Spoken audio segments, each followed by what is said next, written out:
guys, welcome to my tiki.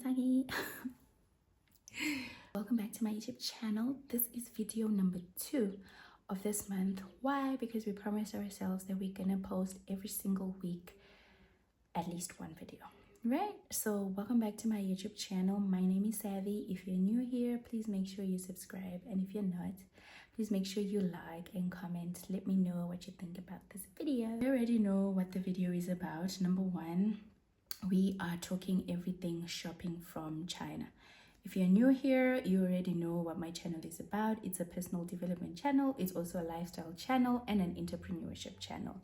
I am a personal shopper in Zimbabwe, Bulawayo, and I just figured I would share a few tips that I probably needed as like a new personal shopper, but after 4 or 5 years, nothing is so new after all. So I'm sharing with you guys a few tips and hope you guys will like that.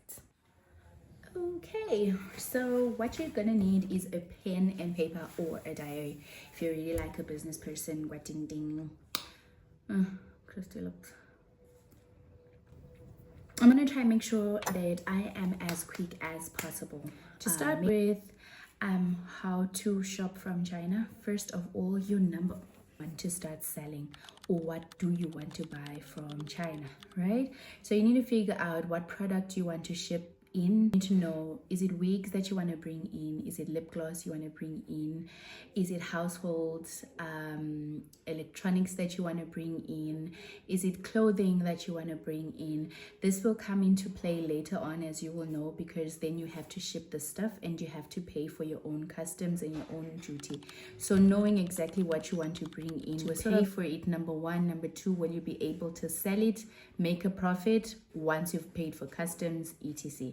So knowing the product that you want to bring in from China is really important. Number 2, once you've figured out the product that you want to ship in, then goes to the following. You are going to download the application that you want to use to find the product and bring it in. The applications that you can use to shop from China, and the one that I'm going to talk about today out of the many is 1688. That is the one that I'm familiar with. It's the one that I've accustomed myself to, and after 4 years I can simply say that I don't even need to translate anything there. I literally just shop with it.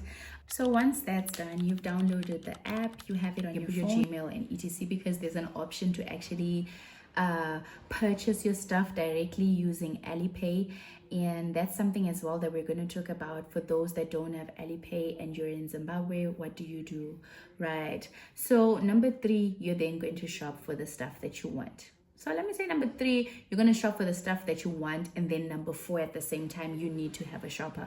What does a shopper do? A shopper generally is like the middleman between you and the manufacturer in China. Please note that you can actually purchase stuff from China directly from the manufacturer. You just have to have the channels for it. I am simply teaching you a way that you can search for your own stuff, send it to a shopper, she purchases or he purchases your stuff and sends it through the shipping company, and you get it.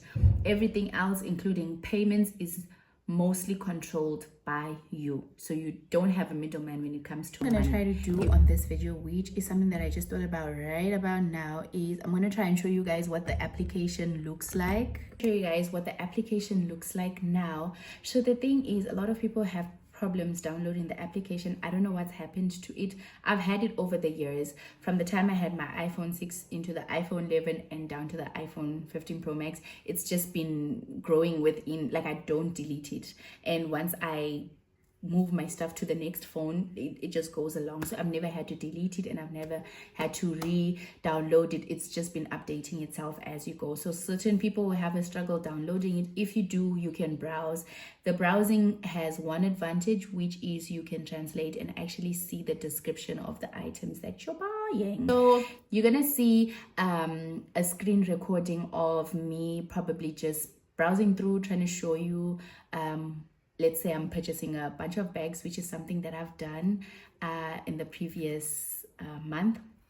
I purchased a couple of bags. I used sea shipping, and it was interesting because that was my first time using sea shipping. It was interesting, and it took quite a long time. I remember just being annoyed, waiting for updates and things like that. But we're gonna talk about shipping That is point number 5, is us talking about shipping. There's 2 forms of shipping that I am familiar with. If there's any other, please don't hesitate to educate me as well in the comment section. The ones that I'm familiar with is air shipping and sea shipping. Air shipping, mostly in Zim, costs roughly from 18 to 20 US dollars. I have no idea why it's so expensive. When I started off, it was like 15 US dollars, which was inclusive of the customs and the freight, right? Or freight, whatever they call it, right? If you did commerce, stay with me now. Stay with me. Don't get lost. So those are the 2. And then when it comes to sea shipping, I will never lie to you. I just don't know what they mean when they're charging you per cubic centimeter. All I know is that it's cheaper. I'll give you an example, right? My total of my goods that I purchased these things in November and I got them in February, right? There was a delay because in December, and I think it's December into January, they are Chinese holidays that we have no control of, and most people don't work. Like, they take their holiday serious. Nobody works on Christmas Day. So that's that, right? So I sent stuff that was worth 250 US dollars, United States dollars, and that was just bags, t-shirts, some shoes, etc. And that weighed around 48 kgs, 48 let's just say 48 kgs. And she weighed that for me, and I asked my shopper if she could give me like a rough calculation of what it would cost me using air, right? Because they can already calculate. If I'm telling you that 20 kg costs you 20 US dollars, I remember getting the quotation and they were like, it's 380 something US dollars, which is inclusive of the customs and the freight. And I was like, no, I cannot purchase something for 250 US dollars and pay customs for 387. Like, when I'm selling the stuff, I'm going to sell them for $1 billion each. It won't make sense. So that's another thing that you need to do. Maybe just a side tip: when you do get a quotation for your items, you purchase them, you do get a weighing for that. Try and weigh your options and see. Air shipping will bring them faster, but it will cost you. If you have the clientele for selling your stuff at a different price, because I was hoping I sell the bags at $10 to $15 to at least $20. It makes sense, right? But if I have paid customs for 387, I can't sell a bag for $20. It would have to start at least from $30 to $40. That way I can gain something from it. Now that I've managed to sort of give you an example of what sea shipping is and what air shipping is and how it all works, now you know that number 1, you have to search for your product. Number 2, you download the app and you search for the stuff that you want on the app.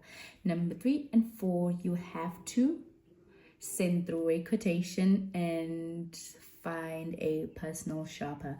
It's very hard for you in China to get someone that will scam you. It's very hard. Like, I think if you have to, like, they are highly afraid of scamming people. If you find someone who's gonna scam you, woo. Another thing that we can basically talk about also when it comes to shopping from China is finding a shipping company. Once you find a shipping company, you don't have to worry about a shopper, because most shipping companies will they will provide a shopper. The shopper's fee is usually 5%.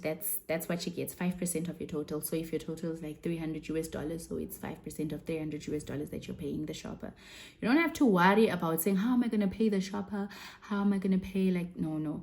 Once they give you your quotation, which is something I'm going to show up there what the quotation looks like. It's just an Excel sheet. Someone has put the link of the item, the quantity, the size, the color, the price, and the courier's price. So from the manufacturer to the shopper, there's a certain fee that comes there. You also have to pay for it. Everything will be included, and then the 5%. So let's say your total is 500 US dollars of everything, then you can just make your payment for 500 US dollars. That's all. Then the important part is you are in Zim and you want to make the payment to the shipping company, and they only take the Chinese currency, which is the RMB or the yuans or whatever they call it.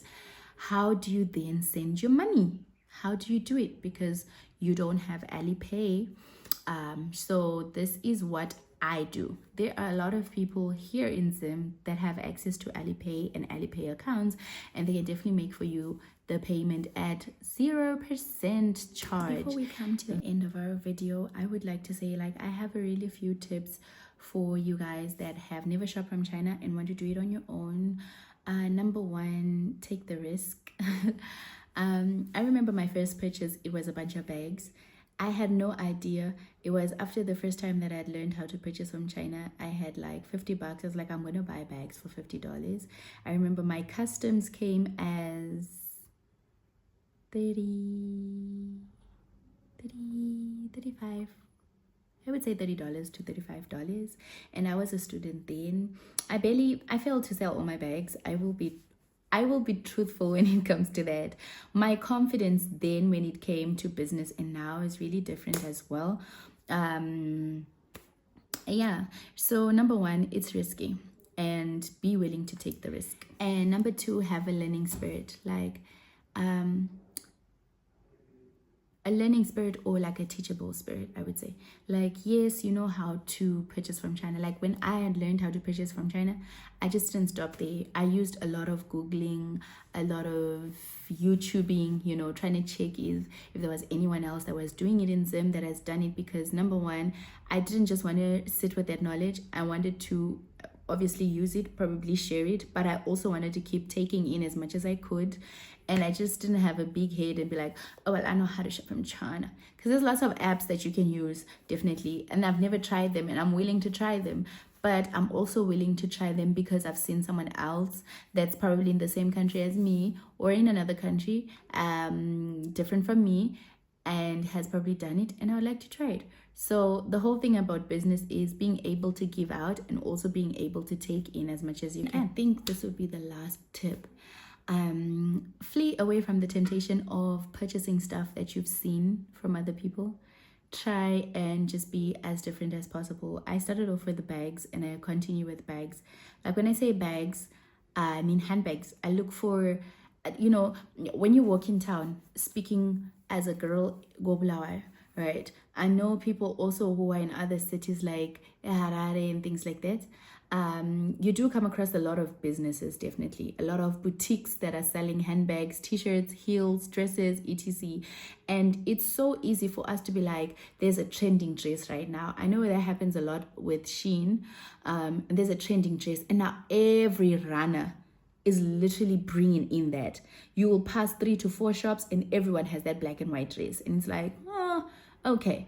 Right, so flee from the temptation of saying like, I've seen these dresses, I'm going to purchase them so that I can sell them. It'll be really cool because the app has different options. You can picture search on it, right? Like I shown you, you can picture search anything. You can get pictures from different sites, right, that people don't usually shop from, especially locals, and search for that, see what comes out, see the unique stuff that comes out, then buy that. Like, be able to, you know, try certain things that most people aren't selling. Another thing to note when you're using the 1688 app, if you've downloaded it now, you cannot translate, right? Someone on Facebook, if you follow me on Facebook, you would have known that I interact in different Facebook groups. So someone had asked a question to say, how do I purchase from China, payments, etc. So I kindly downloaded everything that I had onto the comment section. I was like, if you have any other questions, just pop it in the comment section and then I will answer, right? And then one of the questions that they had is, the app is in Chinese. How am I going to understand? I'm going to give you a few tips, okay? I'm going to give you a few tips on that. So it turns out that I skipped a part in the video while I was editing and then I noticed it. So what I wanted to say is a few tips that you would need when you're using the 1688 app. Like I've said, it's untranslatable. It means you have to use it in its natural state, and I think it's a little bit difficult. Number one, you need to check the MOQ. MOQ is your friend because they will write the number of items you can purchase from in numbers. Like math does not have a language. Number two, the ratings are also important. We will talk about ratings in two different ways. Number one, you will see that once you put up something, about 10 to 15 vendors have slightly the same thing, if not the exact same thing. What you will do with it is you will look at the ratings of each vendor. You'll find that there's a bag that you've set up and it's like 66 RMBs and another one is 44, but the ratings are different. When we say the ratings, it's almost like reviews if you use Shein, right? So the one for 66 would be, say, 7, ratings of like 7, let's say 7%. That one is good. Try to avoid the ones that have like 3 going down, like ratings of 3 going down, because then you know that they don't have that much traffic. Number one. Number two, you can also judge the quality on that. However, something risky that I've done before, I have purchased something that had a rating of 1 and the quality was really good. I'm not so sure if I have a picture of those t-shirts, but they had a rating of 1 and I chanced it and they were really good. And when they came through, I sold them in a space of like so 1 that's week. All you need to know when you're shopping from 1688 and you are not translating. With that being said, ladies and gentlemen, I hope you watched the video up until the end. I am trying to be consistent and I need you to be consistent in liking my video. If you are new here, kindly subscribe for more of these and even better. Sometimes I do my daily vlogs and sometimes I do educational vlogs such as this. I hope you liked it. I'll see you in the next one. Bye. Oh. Don't forget to comment, like, and subscribe. Let me know if there are questions that you want. My email is also in my bio. If you feel like asking something in the comment section is like deep. But I need you to ask in the comment section so that like traffic on my video. Traffic. You get what I'm saying? Bye guys.